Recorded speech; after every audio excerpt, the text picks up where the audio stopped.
Welcome to episode 12 of the Manager Conversation series. This final episode in the series can work as a standalone, but it is even more effective if you have completed the other 12 episodes. Essentially, the focus of this episode is on team conversation on what activities we as a team need to start, stop, or continue to do in order to be effective as a team.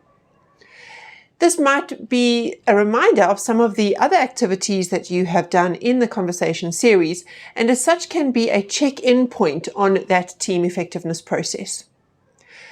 You'll start off by sending an email asking people to think about what you need to do as a team that needs to start, stop, and continue, and then you'll go through a process in the conversation where you'll first put people into a breakout in a paired conversation so that they can talk to each other about what needs to start, stop, and continue, but also it becomes a little less personal. So when they report back from their breakout, you're going to ask one person to represent both voices. So it's not something that I say, it's something that we say.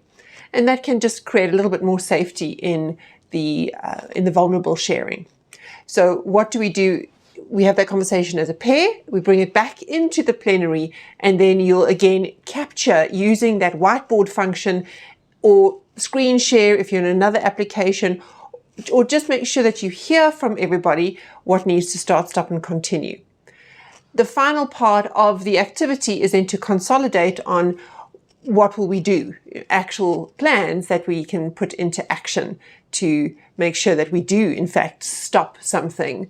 It might be a meeting that is no longer effective, or we need to start something, which maybe could be we always put cameras on when we are online, or something that we need to continue, which could be something like a conversation like these that we've had for the last 10, 11, or 12 months. So you want to get as practical as possible. It's always, for me, a little frustrating when you have these kind of activities and we start things like we have to continue being friendly, because it doesn't really give you anything specific. So you want to get as grounded and practical with your application as possible. So for example, as a team, we want to start having a come to the office Thursday and to have coffee at 10:30 as a group. That's something we can start doing in order to be a more effective team, or to create a sense of community as a team. Or something we might want to stop doing, which is copying everybody on all the emails and being very selective as to who's on copy and why. So practical things that we can really look at doing as a team.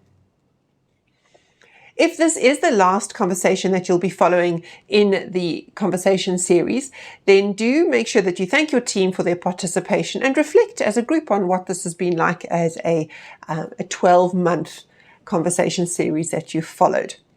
If, of course, this is just one conversation that you're doing in isolation, then we look forward to you participating in other episodes in the series.